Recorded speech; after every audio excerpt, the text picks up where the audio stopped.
Good morning students.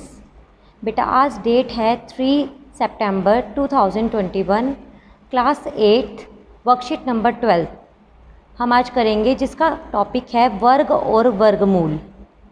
आपने पिछली worksheet में पढ़ा था कि वर्ग किस तरह से निकालते हैं। तो बेटा हमें यहाँ पे एक संख्या चार्ट दिया हुआ है, जिसमें एक तरफ संख्या लिखी है 0 से लेके 9 तक, और फिर उसका गणितीय रूप लिखा है कि वर्ग को लिखते कैसे हैं। अगर हमें 0 का वर्ग लिखना है तो हम 0 के ऊपर ऐसे 2 लगाते हैं। इसका मतलब है 0 को 2 बार गुना किया है, और उसका 0 का वर्ग, 0 को आप चाहे 2 बार गुना करो चाहे 3 बार करो, हमेशा 0 आता है। तो यहाँ पर हमें वर्ग कर वो संख्या लिखनी है। पहले हम नंबर देखेंगे क्या लिखा है, एक नंबर लिखा है, फिर उसका गणितीय रूप कि वर्ग में लिखते कैसे हैं। 1 का स्क्वायर, इसको पढ़ते हैं 1 का स्क्वायर या फिर 1 का वर्ग, और 1 को हम 2 बार गुना करेंगे तो हमारा फिर से आंसर आएगा सेम, वो 1 ही आएगा। अगली संख्या है 2, तो हमने वर्ग रूप में लिखना है तो 2 का स्क्वायर, और 2 का स्क्वायर यानी 2 को 2 बार गुना करने पे हमें प्राप्त होता है 4। अगली संख्या 3, 3 का स्क्वायर, इसको पढ़ने का तरीका है और लिखने का तरीका है 3 के ऊपर 2 लगाते हैं। 3 को 2 बार गुना किया यानी 3 तिया 9, 4। अगली संख्या 4 को जब हमने 4 का स्क्वायर किया तो 4 को 2 बार गुना करेंगे, 4 चौक 16। अगली संख्या 5, 5 का स्क्वायर, आपको पता चल गया होगा कि मैं कैसे पढ़ रही हूँ। बार बार मैं संख्या को वर्ग में जब पढ़ूंगी तो मैं 5 का या 5 का स्क्वायर पढ़ूंगी, और उसका मतलब होता है संख्या को 2 बार गुना करना है। गुना आपको सब पता है।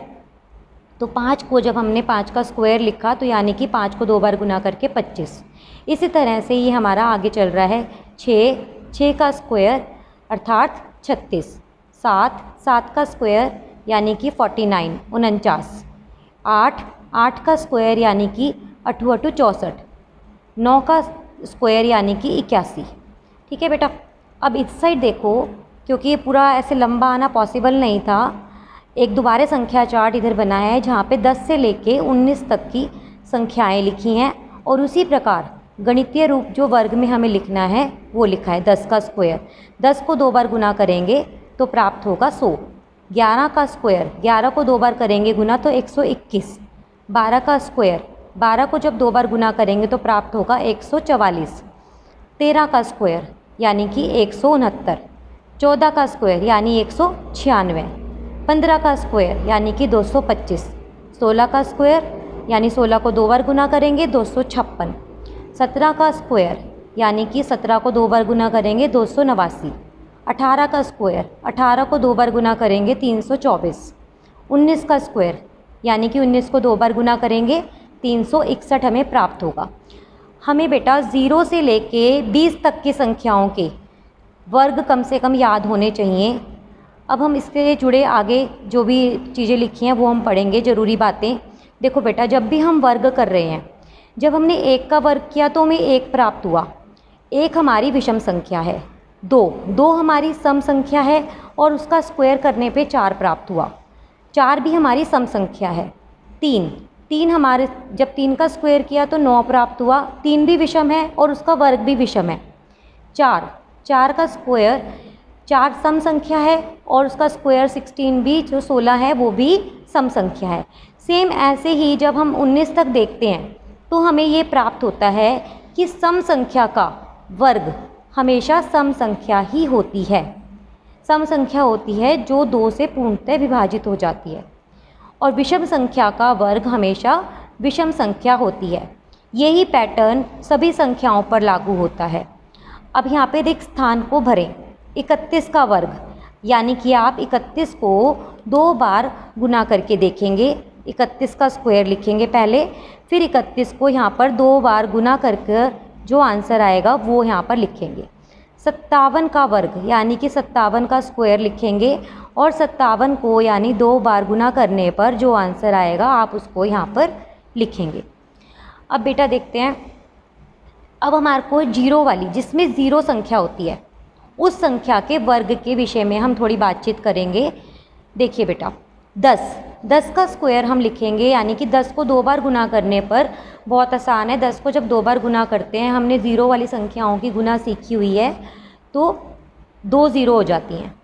10 का वर्ग यानी कि 10 को 2 बार गुना किया तो हमें प्राप्त हुआ 100। 70 का स्क्वायर, 70 का स्क्वायर, अब देखो बेटा 70 का स्क्वायर, ये ज़ीरो जो संख्या है, जब हमने 7 को 7 से गुना करेंगे, आप इसको ना ओरली माइंड में करने की कोशिश करो। 7 को 7 से गुना करते हैं तो 49 आता है, और ज़ीरो का स्क्वायर यानी 10, एक तरह से उसको 7 गुना 10 मानो, और 10 का स्क्वायर 100 होता है, तो आगे 2 जीरो बढ़ जाती हैं। आप इसे लंबे मेथड से भी करके देख सकते हैं और इसे माइंड गेम की तरह भी कर सकते हैं। ज़ीरो वाली गुना की बहुत आसान होती है कैलकुलेशन करना, तो बेटा आप इसको ना कोशिश करो कि मुँह ज़बानी करना सीखो। तो आप देखो यहाँ पे जब एक ज़ीरो है और वर्ग करने पर उस संख्या में दुगनी जीरो हो गई, एक से डबल हो गई। जिसमें 2 हैं उसमें 4 ज़ीरो हो गई वर्ग करने पर, क्योंकि 2 का वर्ग होता है 4 और 100 का वर्ग होता है 10,000, तो वो 10,000 के अंदर 4 ज़ीरो होती हैं, वो हमारी 4 के आगे लग गई। यानी हमारी यहाँ 2 थी तो वर्ग किया तो 4 ज़ीरो हो गई। इसमें भी 2 ज़ीरो थी, वर्ग करने पर 300 का वर्ग करने पर हमारे यहाँ पे 4 ज़ीरो आ गई। 8,000 में 3 ज़ीरो थी, वर्ग करने पर हमारे यहाँ पर 6 ज़ीरो आ गई। ठीक है बेटा, तो इसी तरह से हम ज़ीरो वाला पैटर्न करते हैं। हमने यहाँ पर 20 को छोड़ा हुआ था, आप 20 का वर्ग अपने आप से करके और इसके आगे की तालिका में लिख सकते हैं कि 20 का वर्ग क्या होगा। अब बेटा हम नीचे आ जाते हैं, कुछ ज़रूरी चीज़ें हैं, कुछ मेथड्स हैं जो माइंड के लिए मतलब बहुत अच्छी एक कसरत हो जाती है। देखिए बेटा, यहाँ पे हमें ज़ीरो और एक संख्या दी गई है। अब यहाँ पे तालिका में कहा है क्रमागत वर्ग संख्या के बीच में प्राकृतिक संख्याएं बताओ। प्राकृतिक संख्याएं होती हैं 1, 2, 3, ये सब प्राकृतिक संख्या होती हैं। 0 और 1 के बीच में कोई भी प्राकृतिक संख्या नहीं है, और 0 का वर्ग 0 आएगा और 1 का वर्ग 1 आएगा। ये दोनों ही हमारी वर्ग संख्याएं हैं। इधर लिखिए 1, 2, 3, 4। अब देखिए 1 जो है, 1 खुद वर्ग संख्या है, तो 1 को हम 1 वर्ग लिख सकते हैं। 2 को हम किसी भी वर्ग में नहीं लिख सकते, 2 को हमें सिंपली लिखना पड़ेगा। 3 को भी हम किसी भी संख्या के वर्ग के रूप में नहीं लिख सकते, तो 3 को हमने ऐसे ही लिखा 3। 4 को हम 2 का वर्ग लिख सकते हैं। ये हमारी 2 क्रमागत वर्ग संख्याएं हो गई। इसके बीच में जो प्राकृत संख्या हैं वो हैं 2 और 3। ठीक है बेटा, अगली संख्या है 4, 5, 6, 7, 8, 9।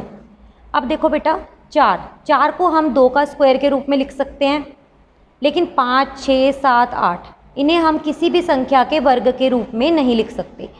9 को हम 3 का स्क्वायर लिख सकते हैं, 3 के वर्ग के रूप में। इसके बीच में कुल कितनी संख्या आई जो प्राकृत संख्याएं? 4 संख्याएं। ठीक है, फिर 9 से लेके 16 तक की गिनती लिखी है। इनके बीच में कोई भी संख्या हमारी वर्ग के रूप में नहीं लिखी जा सकती। सिर्फ 9 को और 16 को हम 3 का वर्ग और 4 के वर्ग के रूप में लिख सकते हैं। ठीक है बेटा, बीच में कितनी संख्या आई? 1, 2, 3, 4, 5, 6। अब देखो ये जो पैटर्न है, इससे हमने क्या अवलोकन करा कि क्रमागत वर्ग संख्याओं का अंतर घटा में 1, यानी कि क्रमागत वर्ग संख्या, यहाँ तो दोनों ही क्रमागत ही हैं, तो 1 में से 0 घटाया और उसमें से जब हम घटा 1 करेंगे तो हमें 0 प्राप्त होता है, क्योंकि 1 घटा 0 1 और 1 में से 1 गया 0, यानी 0 संख्या थी इनके बीच में प्राकृत। तो ठीक है, बिल्कुल कोई भी संख्या प्राकृत संख्या नहीं है इसके बीच में। अब देखो यहाँ पे जो वर्ग संख्या थी 1 और 4 के बीच में 4 थी और 1 थी, तो 4 में से जब हमने 1 घटाया और उसमें से फिर हमने घटा 1 किया तो हमें प्राप्त हुआ 2, क्योंकि 4 घटा 1 3, 3 में से 1 घटाया तो 2, तो बिल्कुल ठीक है। 1 और 4 के बीच में 2 और 3, सिर्फ 2 ही संख्या हमारी प्राकृत संख्या थी, वो ही यहाँ पे 2 आ गया। अब देखो 4 और 9 के बीच में कुल 4 संख्याएं, तो इसी पैटर्न को फॉलो करते हुए देखो यहाँ पे 4 आंसर आ रहा है। 9 और 16 के बीच में कुल हमारी 6 प्राकृत संख्या आई थी, तो जब हमने 16 में से 9 घटाया और उसमें से भी घटा 1 किया तो हमें 6 ही प्राप्त हो रहा है, क्योंकि 16 में से 9 घटाए तो 7 और 7 में से 1 घटाया तो 6। ठीक है बेटा, ये हमारी आज की वर्कशीट का समझने का पोर्शन था। अब ये बाकी हमारा आओ संख्याओं के साथ खेलें, ये पोर्शन करेंगे। पहला क्वेश्चन है संख्या के इकाई स्थान के अंक को लिखिए। तो बेटा 79 यानी कि 79 को 79 से गुना करेंगे और जो गुना करने पे इकाई के स्थान पे संख्या आएगी वो आप आंसर के रूप में लिखेंगे। 47 का स्क्वायर, 47 को 47 से गुना करेंगे, फिर इकाई के स्थान पे जो संख्या आएगी, क्योंकि हमसे वो सिर्फ इकाई का स्थान पूछ रहा है आंसर में, स्क्वायर पूरा नहीं पूछ रहा, सिर्फ इकाई का स्थान पूछ रहा है, पहला स्थान जो वंस प्लेस होता है। 47 को 47 से गुना करेंगे और जो आएगा उसमें से इकाई के स्थान की संख्या को आंसर में लिखेंगे। 95 को 95 से गुना करेंगे और इकाई स्थान की संख्या आंसर में लिखेंगे। 86 को 86 से गुना करेंगे और इकाई स्थान की संख्या को आंसर के रूप में लिखेंगे। और अब अगला क्वेश्चन है, इनके बीच के बिना वर्ग वाले संख्या को लिखिए। तो बिना वर्ग वाली संख्या लिखनी है हमें, तो देखो बेटा 16 और 25 बिल्कुल सेम इस तरह से करेंगे। 16 से लेके 25 तक गिनती लिखी आपने लगातार, और क्योंकि 16 को हम वर्ग रूप में 4 का स्क्वायर लिख सकते हैं, 25 को वर्ग रूप में हम 5 का स्क्वायर लिख सकते हैं। बाकी बीच में जितनी संख्या बची वो निकालने का मेथड ये भी है। उसने पूछा है, अगर उसने पूछा होता कितनी संख्या है, तो हम ये वाला मेथड निकाल के 25 घटा 16 और फिर उसमें से भी घटा 1 कर देते और आंसर दे देते। लेकिन उससे संख्या भी लिखने को बोला है, तो वो हम लिखेंगे 17, 18, 19, 20, 21, 22, 23, 24। ये इसका आंसर है बेटा। ऐसे ही हम 25 से 36 वाला करेंगे। इसके बीच की संख्याएं जो बिना वर्ग वाली हैं उन्हें हम आंसर में लिखेंगे। ठीक है बेटा, इसको वीडियो को अच्छे से देखेंगे, अपनी वर्कशीट को करेंगे और अपनी क्लास टीचर को, अपनी मैथ्स की टीचर को सेंड करेंगे बेटा काम करके। ओके बेटा, थैंक यू।